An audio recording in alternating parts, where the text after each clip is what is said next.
Hey everybody, it's Master Gallengeist here, bringing you my review for Steve Rogers' Captain America issue 17. And this was an overall interesting issue because it focused more on Steve pretty much doing a press thing and kind of explaining what's going on in this new Hydra world that they've taken over.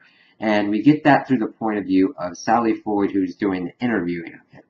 And of course, she has interviewed him during the First Civil War, during the war, and after the war, and kind of humiliated him on the after bit, calling him outdated and all that. I was wondering why he would be picking her to interview. And of course, they're like setting up and everything, and Dr. Faustus tells her not to mention anything about Las Vegas. And then we see this explanation that Las Vegas was pretty much decimated and destroyed by Captain America's orders, and that nobody knows what's going on with that, and that nobody's supposed to talk about it. So they really get into the meat of everything about like why he's doing it. The heroes were useless and bickering and everything against the threats of like the Chitauri and all that. So Hydra stepped up and was worthy. And then they start going into other parts like the Inhumans and how Steve feels that they're like been manipulated by aliens and everything, and has to put them in special places, which of course are internment camps. And we see everything going on within them. People being scared, being experimented on by the warden, Mr. Hyde, and all that, and how they're trying to keep themselves hopeful for the Inhuman royal family to come and rescue them. And we see that they've got a leader in there named ISO. And it's like, okay, that's kind of cool. We'll have to see what's going on with that. That's another part of the resistance.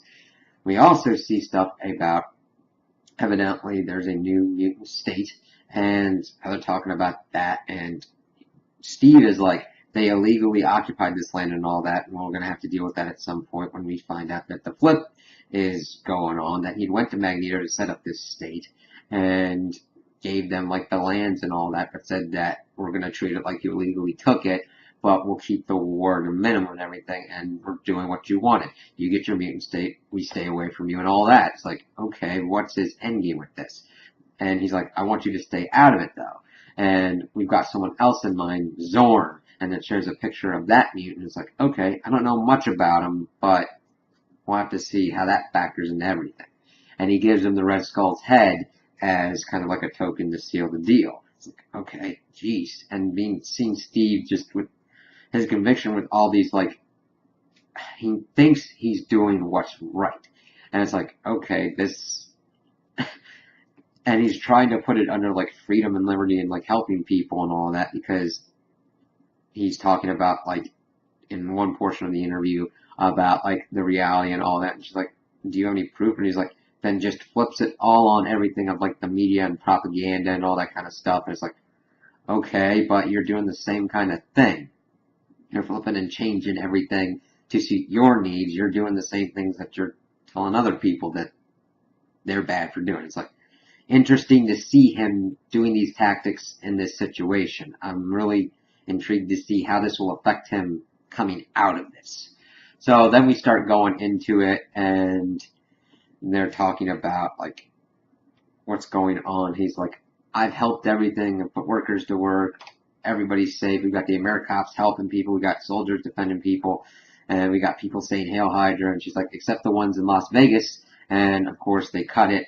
They jail her. And it's like, holy crap. And seeing Steve just like go like there's no business being the supreme leader of Hydra with like his council and all that and all the Hydra people. It's like, wow. And of course Sally Ford's like, I have questions and everything, but I probably won't get the answers and I probably won't get out of here, because that's of course what you do in a tyrannical form of government. You jail the reporters that don't do what you say and all that. So it's interesting to see how they'll tease out this stuff. The thing is, my biggest issue with this is you really have to be reading or know stuff about what's going on in Secret Empire. Now granted,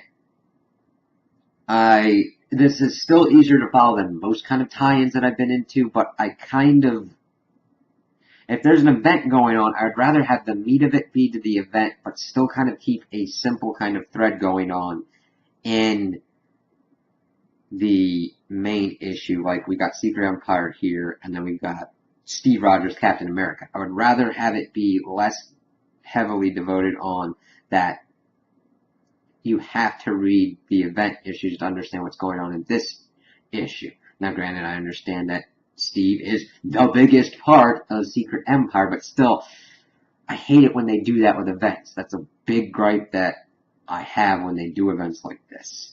And I hope that they would kind of like narrow it down a little bit later when they're doing an event and just kind of like, one, take a break from events, and two, kind of have it so that the main core issues, yes, can touch upon the issues, but don't make it completely predicated that I have to read the event to understand what's going on in the main book that I want to follow. So those are my opinions on the issue. Tell me what you guys think in the comments below. If you liked it, if you didn't like it, if you agree with me, if you disagree with me. Also like and subscribe, and I hope you have a good day.